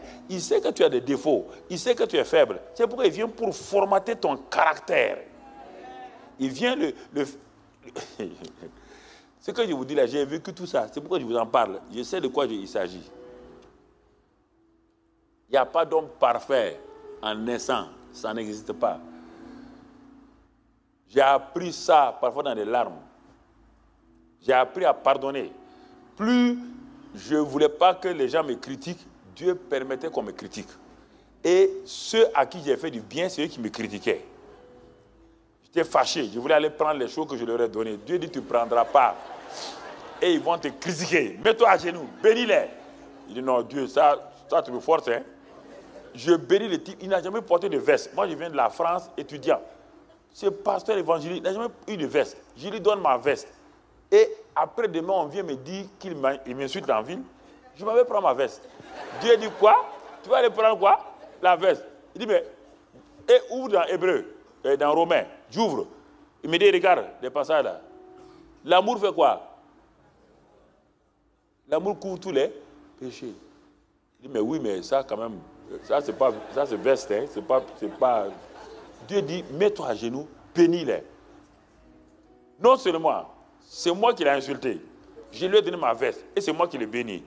Il dit, va voir dans Matthieu 5, 44. Qu'est-ce que j'ai dit? Que ceux qui te font du mal, de faire quoi? De prier pour eux. C'est ça l'amour. Il dit, ah bon? Ah, il dit, je n'ai pas compris. Donc ça veut dire que l'amour là, quand on te fait du mal, tu dois prier pour la personne. Il dit, oui, ceux qui te persécutent. Et ça m'a sauvé. J'ai commencé à prier pour les gens. Tout est parti. Tu comprends? Tout est parti. À l'université, tout le monde me connaissait. Tu vois ma taille là. Quand il rentre à l'Assemblée générale des étudiants, je m'assois, personne ne bouge. Tu fais le malin, mon ami. Je t'attrape.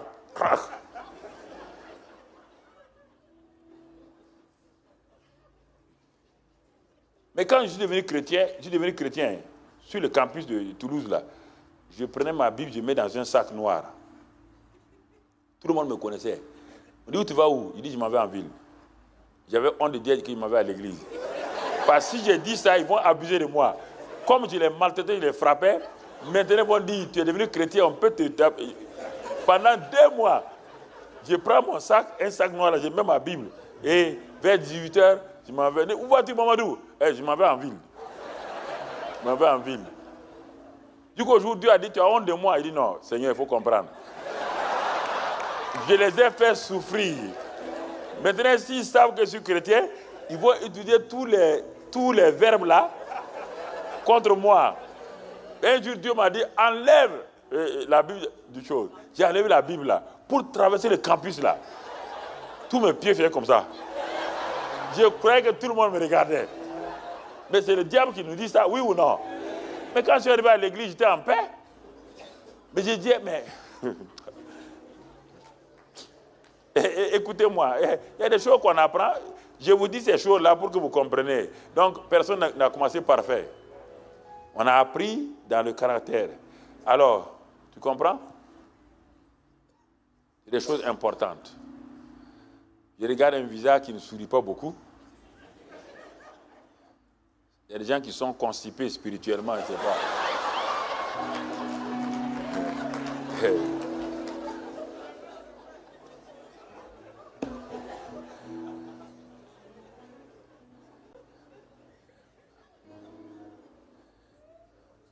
Non, ce que je te dis là, tu sais que c'est vrai, mais c'est-à-dire que ta personnalité ne veut pas accepter ça.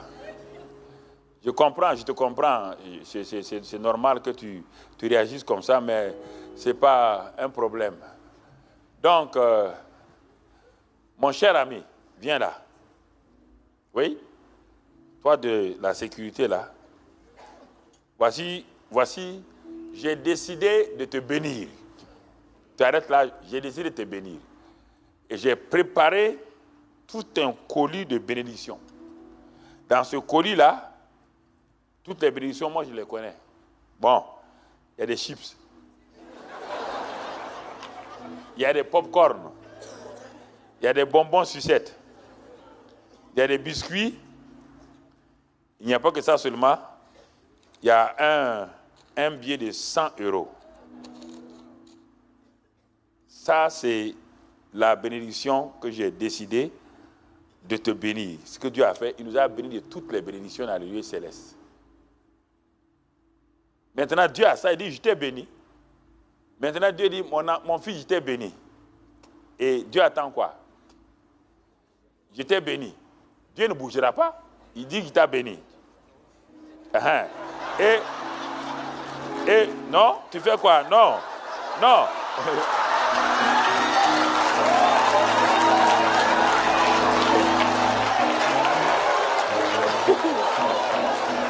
Non, vous riez. Et c'est ce que vous faites. Qu'est-ce qu'il a vu rapidement? Il aurait dû faire quoi? Voilà. Tu prends tout ça.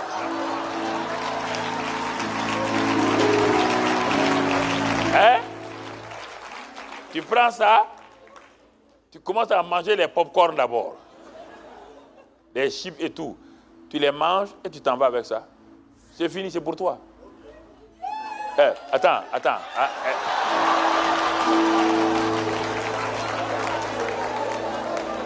Mon gars, ne fais pas échouer ma leçon. Va t'asseoir, va avec ça. Va.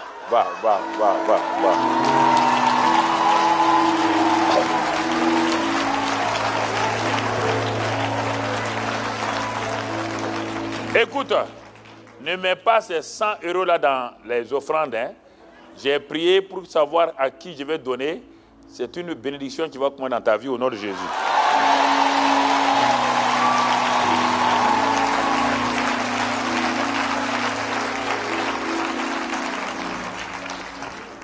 Alors, frères et sœurs, pour ne pas vous retenir, demain, comme on a 2 sessions, on va voir plusieurs choses dans tout ce que ce soir je voulais vous montrer. Donc, ce qui est important, je vais donner quelques témoignages et puis je vais m'arrêter. Demain, on aura 2 sessions, on aura le temps de s'asseoir, de regarder. Parce que je vois que vous vous assimilez. C'est-à-dire que vous êtes des gens corrects, bien. Mais souvent, vous êtes trop pressés.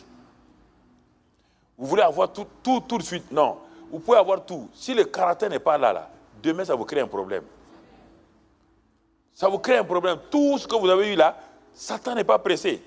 Quand vous voulez des dons, il n'est pas pressé. Il croise les bras, il dit à ses démons, attendez. Parce qu'on va les laisser aller et puis on va les... En ce moment, vous perdez tout, vous êtes découragé, vous n'avez même plus envie d'être chrétien. Donc, il faut les deux à la fois. Les deux. Le caractère, les dons. Le caractère, les dons. Donc, pour ne pas vous retenir, je vais vous donner quelques peut-être 2 témoignages sur la foi. Les anciens, on va le terminer demain, on va prendre les anciens. Mais ce qui est important, mon frère, ma soeur, c'est que tu comprennes que lorsque j'ai commencé à enseigner ces choses-là, j'ai vu la grâce de Dieu se manifester chez les gens. Le Seigneur m'a dit, commence à faire communiquer mes bénédictions à travers les écrans. Alors, bon, tout de suite, les grandes églises ont commencé à me critiquer. Mais les gens de la ville et les autres là, parce que moi-même, Dieu me dit, laisse couler la vie.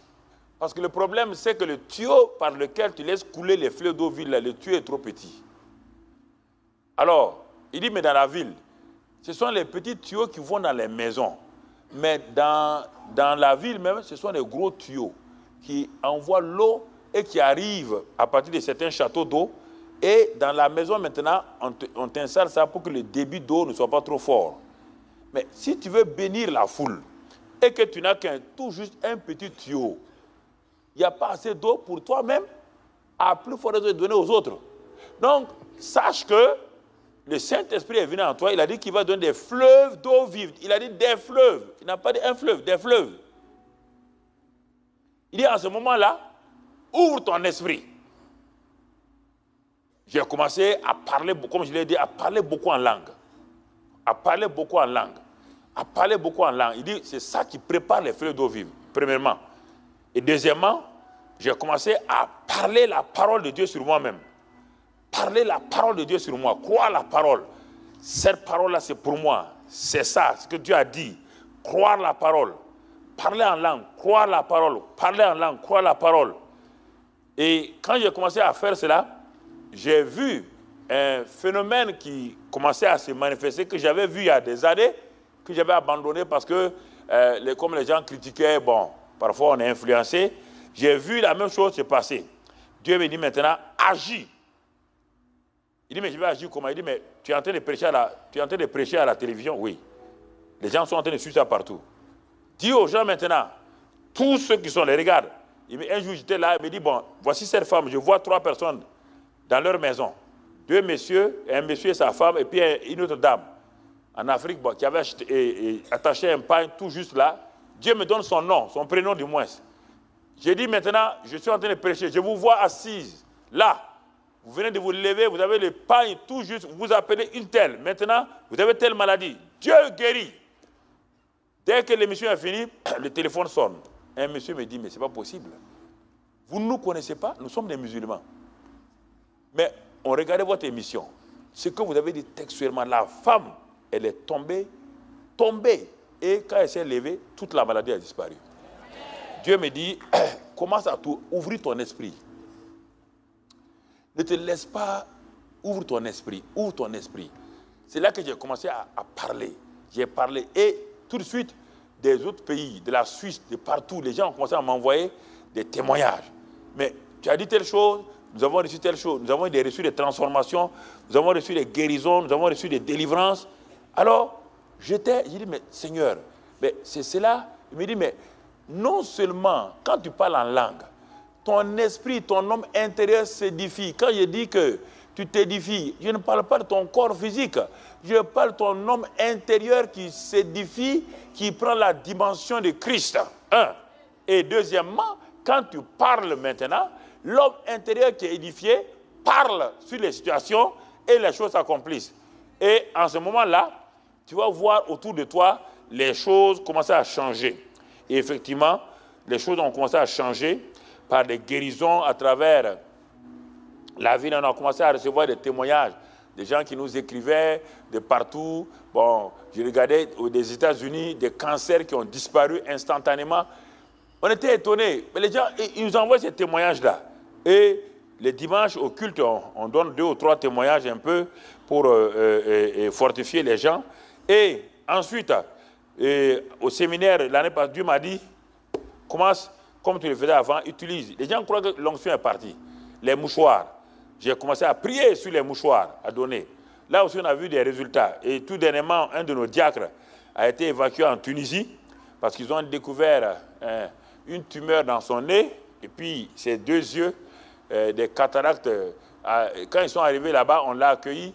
Quand les docteurs tunisiens ont regardé, ils ont dit, mais il est parti. Quand il est venu dans mon bureau, j'ai prié pour lui, j'ai dit, bon, je prie maintenant, je commande à cette tumeur-là de partir. Quand tu vas arriver, ils vont tout faire, ils ne verront pas la tumeur. Pour les yeux, ils vont t'opérer. Il n'a pas peur. Il est parti, effectivement. Ils ont pris les examens, ils ont regardé, ils ont fait les examens, ils ont dit, mais ce n'est pas possible. Ils ont fait une biopsie, ils ont tout fait. Tout avait disparu dans le nez. Pour les yeux, maintenant, il fallait opérer. Ils ont opéré. Quand ils l'ont opéré, le docteur a découvert que c'est les nerfs là qui étaient atteints. Le monsieur ne voyait plus. Il est devenu aveugle et déprimé. Un de nos diacres. Bon, j'étais là, j'ai dit, Seigneur, je prie en langue, je prie en langue. Un soir, le Seigneur me dit à sa femme de rejoindre son mari. L'église paie le billet. Mais avant qu'elle aille, qu'elle vienne avec un mouchoir. Elle est venue avec le mouchoir. J'ai pris le mouchoir, j'ai prié. J'ai prié sur le mouchoir. J'ai oint le mouchoir, j'ai prié. Il dit, va. Quand tu vas arriver, tu vas poser le mouchoir sur les yeux de ton mari. Et vous m'appelez, je vais prier. Le Dieu qui a fait le premier miracle, là, va faire le deuxième miracle. En ce temps, on prenait le monsieur par la main, on l'amenait. Et les docteurs lui ont dit, nulle part ailleurs on peut te soigner, parce que tout est mort. Tout. Il dit que tout est mort dans tes yeux. Sa femme est partie, et ils sont allés la préparer à l'hôpital, à l'aéroport. Le docteur, on a envoyé un docteur qui l'a préparé, vous savez, madame, bon, ça arrive à tout le monde, elle dit, non, qu'elle a le Saint-Esprit vient en elle n'a pas peur. Que Jésus fera le miracle. Le pasteur m'a déjà dit ça, Jésus fera le miracle. Le docteur tunisien l'a regardé, dit, oui, Inch'Allah, oui.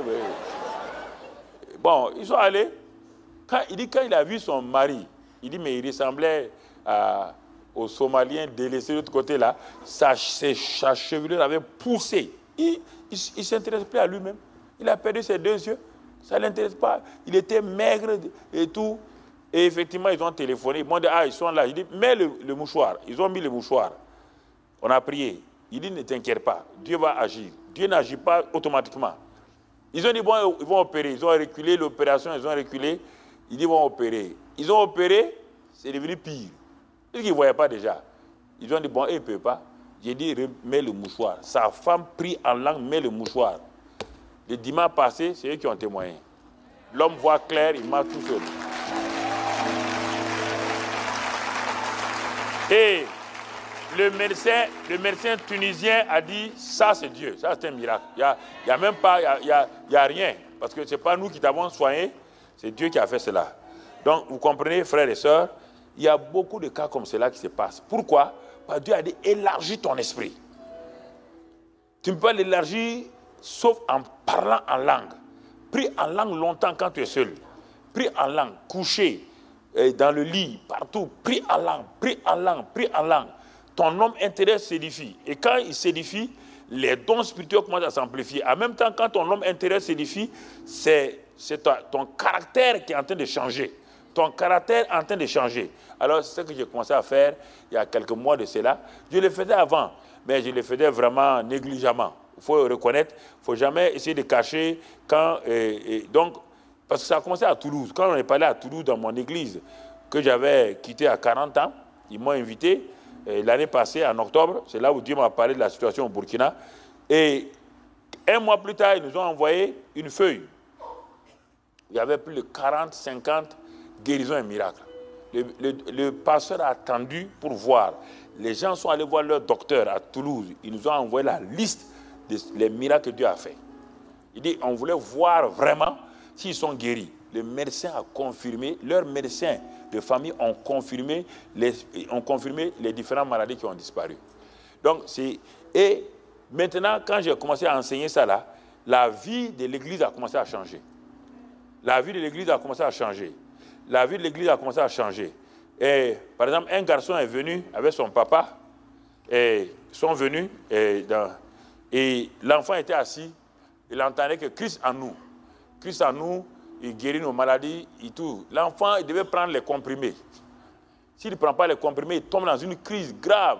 Et les médecins ont dit, si votre enfant ne prend pas les comprimés, vous êtes responsable. Ils étaient assis. Donc, Christ en nous, l'espérance de la gloire, la puissance de Dieu et tout. Bon, quand la réunion est finie, le papa dit, ah, tu dois prendre les combien tous les 2 heures. L'enfant dit, non, papa, je suis guéri. Il dit, non, prends, tu auras des cris. L'enfant dit, non. Tu n'as pas entendu le pasteur qui a dit? Le pasteur a dit que Christ a pris nos maladies. Moi, j'ai cru ça. Ah, les parents étaient embêtés. J'étais là. Mais quand ils sont arrivés à la maison, il n'y a pas de maladie. Jusqu'aujourd'hui, l'enfant est guéri totalement. L'enfant est délivré. Tu vois? Et tout dernièrement, ma femme, on a envoyé des adolescents. On a formé des adolescents qui sont partis. Nos adolescents sont partis en campagne. Ils m'ont demandé la permission.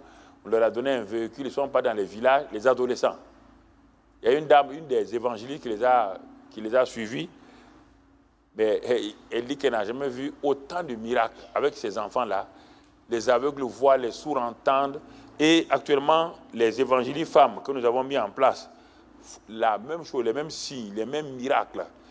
Moi, je ne m'occupe plus de ça. Moi, mon rôle, c'est de former les gens. Et je fais les grandes campagnes d'évangélisation seulement quand on fait les grandes nuits de prière, soit dans les stades ou bien quand on va dans des grandes villes. C'est ça mon rôle et j'enseigne. Maintenant, ce sont les adolescents, les femmes et ceux qui font le travail que je faisais à 15 ans, 20 ans. Ceux qui s'en vont faire les campagnes d'évangélisation, qui prient pour les malades, qui prient. Et pourquoi? Parce que je leur ai transmis, et surtout depuis qu'on a commencé à Christ en nous là, les gens ont commencé à savoir. Ce que je vous dis, Christ en vous, c'est une réalité. Acceptez ça par la foi. Comme, vous voyez là, vous avez vu, il a hésité avant de prendre.